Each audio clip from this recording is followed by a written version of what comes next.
오늘 우리에게 주시는 하나님의 말씀은 요한복음 14장 1절에서 6절까지의 말씀입니다. 신약성경 171면에 있습니다. 다 찾으신 줄 알고 제가 봉독하겠습니다. 너희는 마음에 근심을 하지 말라. 하나님을 믿으니 또 나를 믿으라. 내 아버지 집에 거할 곳이 많도다. 그렇지 않으면 너희에게 일렀으리라. 내가 너희를 위하여 거처를 예배하러 가노니 가서 너희를 위하여 거처를 예배하면 내가 다시 와서 너희를 내게로 영접하여 나 있는 곳에 너희도 있게 하리라. 내가 어디로 가는지 그 길을 너희가 아느니라. 도마가 이르되 주여 주께서 어디로 가시는지 우리가 알지 못하거늘 그 길을 어찌 알겠사옵나이까. 예수께서 이르시되 내가 곧 길이요 진리요 생명이니 나로 말미암지 않고는 아버지께로 올 자가 없느니라. 아멘. 2020년 새해가 밝았습니다. 그리고 오늘 그 첫 번째 주일을 맞이해서 우리가 하나님 앞에 경건한 마음을 가지고 예배를 드리고 있습니다. 저는 2019년을 생각하면서 우리 하나님 앞에 부족했던 점이 무엇일까를 생각하는 가운데 오늘의 시대가 가장 문제점이 정답을 알고도 정답을 외치지 않는 것이 아닌가라고 하는 생각을 하게 되었습니다. 오늘의 세상은 다양성을 존중합니다. 너도 맞고 나도 맞다 라고 말을 하는 것이죠. 틀리다 라고 하는 말을 불편해하고 다양하다, 서로 다르다 라고 하는 말로 개인의 다양성을 존중하는 것이 시대의 흐름이다 라고 말을 합니다. 이런 세상의 모습 속에서 나만 맞다고 주장하는 사람들, 앞뒤가 꽉꽉 막힌 사람 취급을 받으면서 사회에서 도태되어 버리기가 쉽습니다. 종교도 상황은 마찬가지입니다. 불교, 천주교가 앞장서서 종교의 다양성을 인정하고 종교 간의 화합을 외치면서 세상으로부터 참 잘한다 라고 하는 박수를 받습니다. 배타적인 개신교는 오히려 지탄의 대상이 되었습니다. 이런 흐름 속에 일부 교회마저 종교 간의 화합에 동참하고 있습니다. 그런데 사회의 흐름이 어렵다고 해서 과연 그것이 정답이라고 말할 수 있을까요? 이런 사회적 현상이 평화로 가는 지름길일까요? 물론 분쟁보다는 화합이 좋고 충돌보다는 함께 걸어가는 것이 좋습니다. 이것이 하나 되라 말씀하신 하나님의 뜻이기도 합니다. 그러나 목표가 다른데 그저 하나 되는 것이 정답은 아닙니다.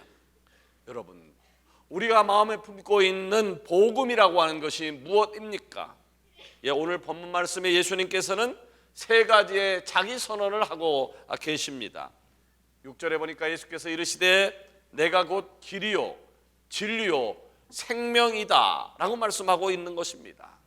여러분, 분명히 아십시오. 예수 그리스도만이 정답입니다.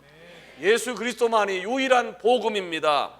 오직 예수 그리스도에게만 생명이 있습니다. 정답이 회복되어지고 선포되어질 때에 정답이 선포되어질 때에 교회는 부흥할 것이고 교회가 부흥할 때에 세상이 변한다는 사실을 기억하는 은혜가 있기를 원합니다. 교회가 바뀌지 않으면 세상은 바뀌지 않습니다. 교회가 바뀌어야 되는데 교회마저 정답을 외치지 않는다라고 하면 이 세상은 절대로 변할 수가 없을 것입니다. 이제 저는요, 수많은 오답들이 즐비한 세상을 향하여 오직 예수 그리스도만이 정답이라고, 그분 외에는 길이 없다라고, 진리가 없다고, 생명이 없다라고 외치려고 합니다. 그런데 예수 그리스도가 정답이다라고 하는 이 사실을 저 혼자 크게 외친다라고 문제가 해결되겠습니까? 아닙니다. 그래서 저는요, 사랑하는 성황의 지체들과 함께 2020년도에 우리 모두가 다 예수 그리스도가 정답이다고, 교회가 정답이다고, 성경이 정답이다고, 찬양이 정답이고 기도가 정답이다라고 외치는 은혜가 있기를 원합니다. 자, 그렇다면 왜 예수님이 정답일까요? 왜 예수님이 정답일까요? 첫 번째는 그분이 우리의 유일한 길이 되어 주셨기 때문에 그분이 정답입니다. 여러분, 혹시 이상한 나라의 앨리스라고 하는 동화를 아십니까? 주인공인 앨리스는요, 옷을 입고 말도 하고 이상한 시계를 찬 토끼를 발견하고 정신없이 따라가다가 그만 구덩이에 빠지게 됩니다. 그리고 이상한 나라에 갇히게 되어 버리는 것이죠. 그리고 그곳에서 빠져나가기 위해서 열심히 애를 씁니다.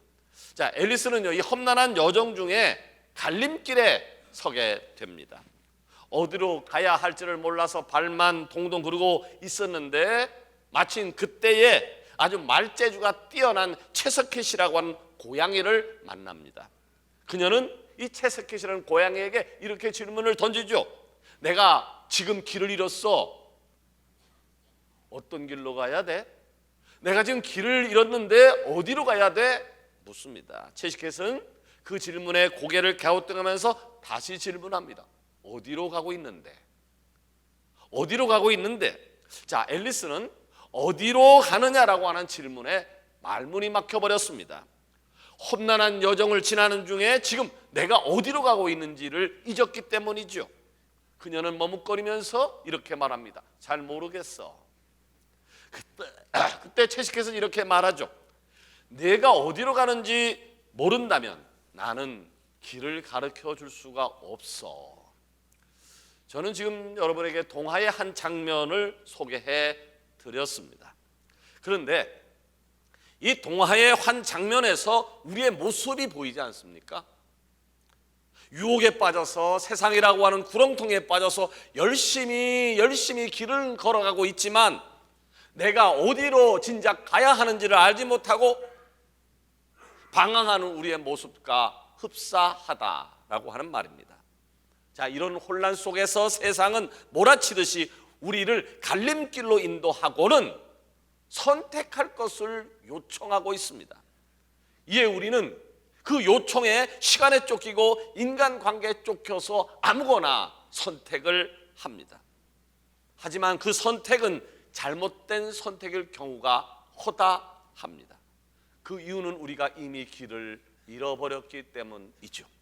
근데 여러분, 이 와중에 어느 길로 가야 될지 방향을 잡지 못하고 있을 때 오늘 이 시간에 우리에게 들려지는 음성이 있습니다. 그것이 오늘 읽은 본문 1절입니다. 너희는 마음에 근심하지 말라. 하나님을 믿으니 또 나를 믿으라. 갈 바를 알지 못하고 근심 가득한 우리들에게 근심하지 말아라, 근심하지 말아라, 그리고 나를 믿으라 말씀하고 있습니다. 여러분, 세상은 많은 길이 있다라고 우리에게 이야기를 해요. 성공하는 데는, 구원을 얻는 데는 많은 길이 있다고 이야기를 하지만 아니에요. 길이 많지 않습니다. 우리가 가야 할 유일한 길은 예수 그리스도십니다. 우리에게 허락한 유일한 길은 바로 예수 그리스도이십니다. 바로 이 예수 그리스도의 복음을 통하여 하나님 앞에 나아가는 것이 성도이자 하나님의 형상을 따라 창조된 우리가 걸어가야 할 유일한 길이다라고 하는 말입니다. 자, 구약시대에 하나님께서는요, 속죄의 제사를 드림으로 하나님께 나아가는 길을 우리에게 허락을 해 주셨습니다. 자, 그것은 하나님께서 우리에게 보여주실 참된 길의 예표이자 임시적인 방편이었습니다. 그런데 2000년 전에 예수님께서 이 땅에 오셔서 십자가에 못 박혀 죽으시고 그를 믿기만 하면 누구든지 구원을 얻을 수 있다라고 하는 새로운 이정표를 우리에게 허락해 주셨습니다. 그때부터 우리에게 정답은 명확해졌습니다. 바로 예수 그리스도. 구원을 얻는 유일한 길, 하나님 앞에 나가는 유일한 길이 바로 예수 그리스도이시다라고 하는 정확한 답이 우리에게 주어진 겁니다. 그렇기 때문에 세상에서 말하는 잘못된 목표를 향하는 잘못된 길에서 방황하지 말고 예수 그리스도 유일한 길을 알고 걸어가면 될 줄 믿습니다. 그것이 성도의 인생입니다. 성도가 가야 할 길입니다. 우리의 길 대신 주님을 믿고 그분을 따라 걸어가는 귀한 인생이 되어지기를 살아계신 예수님의 이름으로 축원합니다. 두 번째로 왜 예수님이 정답일까요? 왜 예수님이 정답일까요? 예, 그분만이 진리이기 때문입니다. 예수님은 분명하게 선언하고 있죠. 내가 길이다, 내가 진리다, 내가 생명이다. 예수님이 내가 길이요 내가 진리요 생명이라고 외쳤지만 그러나 세상은 말합니다. 아니 내 인생 내가 사는 건데 뭐 예수가 길이야. 그런 독선이 어디 있어? 자, 세상은요 예수님만이 진리라고 외치는 교회를 불편하게 생각합니다. 예수님만이 진리라고 이야기하는 그리스도인을 싫어합니다. 교회가 그리스도인이 너무 배타적이라고 말을 합니다. 그런데 여러분 아십니까? 진리라고 하는 것은 원래 배타적입니다. 진리는 원래 배타적입니다. 왜냐하면 진리는 진리가 아닌 것과 함께 할 수 없기 때문입니다. 자, 1 더하기 1은 2라고 하는 사실이 1 더하기 1은 3이라고 하는 거짓과 함께 할 수가 없습니다. 자, 이것도 맞고 저것도 맞다라고 말하는 것은 진리가 아니에요. 그것은 속임수입니다. 그건 속임수입니다. 그죠? 싸움을 피하기 위한 얄팍한 방법에 불과하다라고 하는 것이죠. 우리 모두는 정답을 합니다. 그렇다면 상황과 환경이 우리에게 어려움을 준다 할지라도 내 안에 품은 진리를 정답을 지켜야 할 사명이 있는 것 아니겠습니까? 설령 그 선택이 때로는 다툼이 되고 때로는 분쟁이 되더라도 진리를 지켜야 하는 것이 성도로서의 도리가 아니겠는가라고 하는 것이죠. 자, 진리. 예수님께서 내가 진리다, 내가 진리다라고 말씀하셨는데 진리 그 자체인 예수님도 그러한 삶을 사셨습니다. 우리에게 본을 보여주셨습니다. 예수님께서 빌라도 법정 앞에 섰을 때의 상황이 어땠습니까? 예, 삶과 죽음의 문제로 시험을 받았습니다. 진리를 말했음에도 불구하고 예수님은 진리를 말했음에도 불구하고 신성모독이라고 하는 죄를 뒤집어 쓰게 되는 상황이었습니다. 그리고 성난 군중들은 예수님께서 하시는 말을 듣고 더욱 열을 내어서 예수를 죽이라고 외치고 있었죠. 자, 그럼에도 예수님은 이런 상황을 피하려 하지 않았습니다. 오히려 정답을 정확하게 말씀해 주셨습니다. 자, 빌라도가 예수님께 요한복음 18장 37절 전반부에 묻습니다. 그러면 내가 왕이냐? 내가 왕이냐? 이때 예수님께서 37절 하반절에 이렇게 답을 하시죠. 내 말과 같이 내가 왕이니라. 내가 이를 위해 태어났으며 이를 위해 세상에 왔나니 곧 진리에 대하여 증언하려 함이로라. 무릇 진리에 속한 자는 내 음성을 듣느니라. 사랑하는 여러분, 우리가 품고 있는 진리가 무엇입니까? 여러분이 품고 있는 진리가 무엇입니까? 우리가 품고 있는 진리는 단 하나, 예수 그리스도십니다. 우리가 품고 있는 진리는 단 하나, 예수 그리스도십니다. 자, 예수님이 진리라고 하는 이 말에 세상은 불편한 것으로 여길지 모르겠습니다만은 예수님은 그럼에도 불구하고 우리의 은혜이며 능력이며 우리의 전부이십니다. 자, 그렇다면 우리가 이 진리 안에 살기로 결단한 성도로서 어떤 삶을 살아야 할까요? 진리에 합당한 삶을 살아야죠. 진리에 합당한 삶을 살아야죠. 그러면 진리에 합당한 삶이라고 하는 것은 무엇입니까? 예수님께서 걸어가셨던 그 길을 같이 걸어가는 거예요. 예수님께서 이미 가셨던 그 길을 우리도 같이 걸어가는 거예요. 십자가를 지고 나를 따르라고 말씀하셨던 것처럼 주님의 말씀에 순종해서 각자의 십자가를 지고 주님을 따라가는 거예요. 사람마다 십자가가 있어요.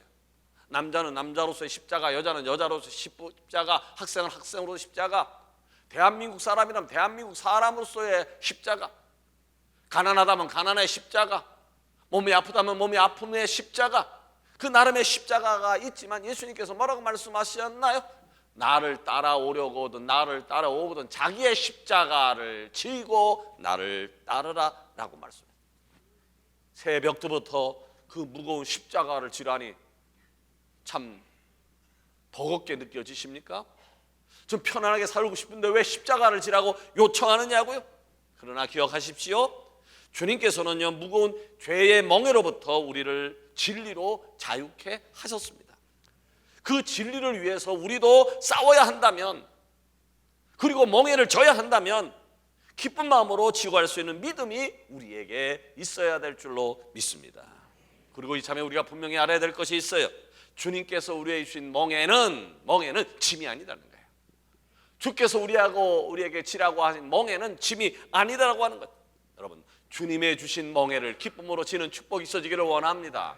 왜냐하면 주님이 주신 멍에는 축복이고 능력이기 때문에 그렇습니다. 바라기는 이 세상이 힘들다고 해서 우리의 진리를 내려놓지 않고 담대하게 한 해를 살아가는 축복이 여러분 가운데 있어지기를 원합니다. 마지막으로 왜 예수님이 정답일까요? 왜 예수님이 정답일까요? 그분에게만 생명이 있기 때문입니다. 그분에게만 생명이 있기 때문입니다. 자, 우리 모두는요, 죄 속에서 본질적으로 죽을 운명을 가지고 있죠. 죄 때문에 죽을 운명을 가지고 있지만 예수님은 그 속에 죄가 없으신 분이기 때문에 온전한 생명을 소유한 유일한 분이셨습니다. 근데 예수님은 그 유일한 참 생명을 우리를 위한 대속물로 바침으로 인해서 그 피를 믿기만 하면 우리도 그 생명을 얻을 수 있는 권한을, 축복을 얻게 되었던 것이죠. 여러분, 이 복음을 믿으십니까? 이 정답을 믿으십니까? 예수님의 일대기를 기록한 것이 바로 사복음서예요. 그래서 우리는 복음서를 가르쳐서 예수님의 생애와 교훈에 관한 책이다라고 이야기를 해요. 근데 예수님의 생애와 교훈에 관한 책 사복음서를 읽다 보면 찾을 수 없는 것이 있는데 그것이 바로 장례식에 대한 이야기입니다. 자, 정확하게 말하자면 장례식은 있지만 예수님이 장례를 찾아가서 슬픔을 당한 자들에게 기도를 해주시고 위로를 해주고 시체를 어디에다 묻고 장례를 잘 마쳤다라고 하는 기록을 찾을 수가 없습니다. 예수님은요, 죽은 야이로의 딸을 살려주셨고요, 죽었던 나인성 가부의 아들이 상여에 메고 오는 것을 보고 그 자리에 찾아가서 살려주셨고, 나소는 죽은 지 이미 나흘이 되었지만 찾아가셔서 살려주셨고, 예수님 자신도 십자가에서 죽으셨지만 3일 만에 살아나셨습니다. 자, 무엇을 의미하는 건가요? 무엇을 의미하는 것일까요? 바로 예수 그리스도가 생명이다라고 하는 것을 강조하게 하는 거예요. 예수님이 생명이다라고 하는 얘기예요. 바로 그 생명 되신 예수님을 우리가 믿을 때에, 그분과 접촉할 때에, 예수님을 우리 마음속에 나의 구주로 인격적으로 받아들일 때에 그분 안에 있던 생명이, 예수 그리스도 안에 있던 생명이 내게 전달되어져서 내 안에 죄와 허물로 죽을 수밖에 없었던 그 모든 상황이 새로워지고 바뀌어진다라고 하는 말입니다. 미국에서 꽤 유명한 부흥사 한 분이 계신데 D.L. 무디입니다. 시카고에 가니까 그분을 기념하는 기념관도 있고 교회도 있는 것을 제가 확인을 했던 적이 있습니다만은, 이 D.L. 무디가 부흥사로서 전국을 다니면서 부흥회를 하는 가운데 이제 나이가 점점 많이 들게 되었어요. 많이 들게 되었을 때에 어느 곳에 설교하면서 이런 얘기를 합니다. 아마 얼마 안 가서 여러분은 이 무디가 죽었다라고 하는 소문을 듣게 되어질 겁니다. 혹시 신문에 무디가 죽었다라고 하는 기사를 여러분이 볼지도 모르겠습니다. 그러나 여러분, 내가 미리 부탁하건대 그런 소문, 그런 기사 믿지 마십시오. 나는 죽지 않습니다. 나는 영원히 살 것입니다. 내가 이 육신을 벗어놓을 때는 지금보다 더 분명하게, 더 똑똑하게, 더 깨끗하게, 더 풍부하게, 더 행복하게 영원히 살 것입니다. 여러분, 사람이 이 세상을 살면서 찾고 구하는 것이 얼마나 많이 있겠어요? 찾고 구하는 것이 얼마나 많이 있겠어요? 이 세상에 또 살면서 또 제일 많이 필요한 것이 뭘까요? 여러분에게 한 가지를 선택하라면 뭘까요? 아마 돈. 아멘을 안 하십니다. 아멘을 했더라면 하나님이 돈을 막 부으실 텐데, 아마 많은 사람들이 돈, 어떤 사람은 권력, 명예, 기타 등등등등등등 많이 얘기할 거예요. 돈 필요해요. 명예도 필요하고 지식도 필요하고 세상적인 그 어떤 것도 다 필요 있어야 될 요소지만, 여러분, 이 땅에 살면서 우리가 가장 귀하게 여겨야 될 것이 뭐냐면 생명임을 아시기를 바랍니다. 100억 갖다 주고 내 생명 내놓으라 그러면 그 100억이 무슨 의미가 있겠어요? 혹시 남편하고 바꾸자 그러면 모를까? 내 생명 가지고 100억 준다고 그러고 누가 바꾸겠어요? 생명이라고 하는 것은 이렇게 귀한 겁니다. 근데 요한복음 10장 10절에 위대한 주님의 선언이 나와 있어요.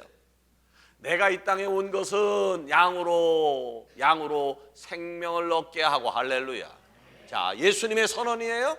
예수님이 2000년 전에 이 땅에 오신 이유를 분명히 언급하고 있는데, 양으로 하여금, 곧 그리스도인으로 하여금 생명을 얻게 하고. 자, 예수님이 이 땅에 오신 목적은 뭐라고? 생명이에요.